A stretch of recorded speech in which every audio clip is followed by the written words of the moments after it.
31st night উপলক্ষে আমাদের সমাজে নানা রকমের কৃষ্টি কালচার চোখে পড়ে। এ বিষয়ে তরুণদের উদ্দেশ্যে আপনার নাসিহা কামনা করছি।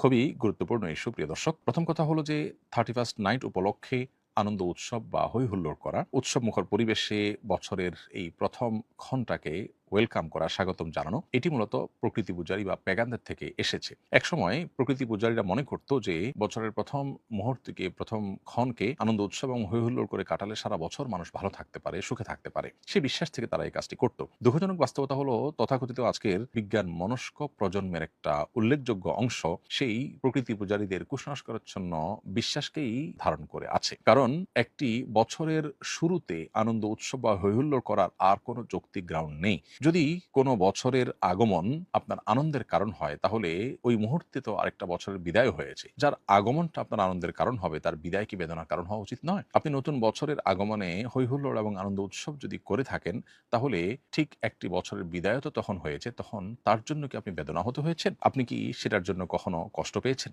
মূলত এ ধরনের আনন্দ উৎসবের পেছনে কোনো যৌক্তিক গ্রাউন্ড নেই। আমরা প্রতি মুহূর্তে লজিক এবং যুক্তি খোঁজা মানুষগুলো যখন এ কাজে বা এ ধরনের কাজে আমরা যখন লিপ্ত হই, তখন সেটা আসলে আমাদের বিশ্বাসের দেউলিয়াত্ম এবং আমাদের চিন্তা এবং আদর্শগত যে ভয়াবহ ত্রুটি এবং গ্যাপের জায়গা, সেটাকে শুধুমাত্র স্পষ্ট করে দেয়। প্রতি বছর 31st নাইট উপলক্ষে যে আতশবাজি হয়ে থাকে, এগুলোর কারণে নানা সময় নানা দুর্ঘটনা ঘটে। গেল কয়েক বছরের মধ্যে একটি শিশু, মায়ের কোলে একটা শিশু বিকট আওয়াজে মৃত্যু পর্যন্ত বরণ করেছে। প্রতি বছরই প্রায় পাখিদের চুরি করতে দেখা যায়, অনেক পাখি মারা যায়, তাদের জন্য আতঙ্কের একটা বিষয় পরিণত হয়। এই ধরনের বিষয় কোনো সভ্য সমাজে গ্রহণযোগ্য নয়। পৃথিবীর আজকে উন্নত দেশগুলো যেভাবে ঘটা করে এই দিনটিকে বা এই মুহূর্তটিকে তারা উদযাপন করছে, কোনো যৌক্তিক গ্রাউন্ড ছাড়া, আমাদের দেশে সেটা যেন কয়েক কাঠি অগ্রসর হয়ে এমনভাবে উদযাপন করা হচ্ছে, যার ফলে মানুষ তো মানুষ, পশু পাখিদেরও টিকে থাকা বেশ দুরূহ এবং কষ্টের বিষয় হয়। রাত 12টা 1 মিনিটে যখন বহু মানুষ শহরে গ্রামে ঘুমিয়ে আছে, সেই সময়ে বিকট আওয়াজে পটকা ফুটানো বা আপনার আতশবাজি করা, এটা কিভাবে গ্রহণযোগ্য হতে পারে বা কোন সেন্সে আমাদের তরুণদের একটা অংশ এটি করতে পারেন, সেটা আসলে বড় ধরনের প্রশ্নের বিষয়। আমি আশা করব আমাদের তরুণরা এই প্রশ্নগুলো নিজেদের বিবেকের কাছে রাখবেন, যে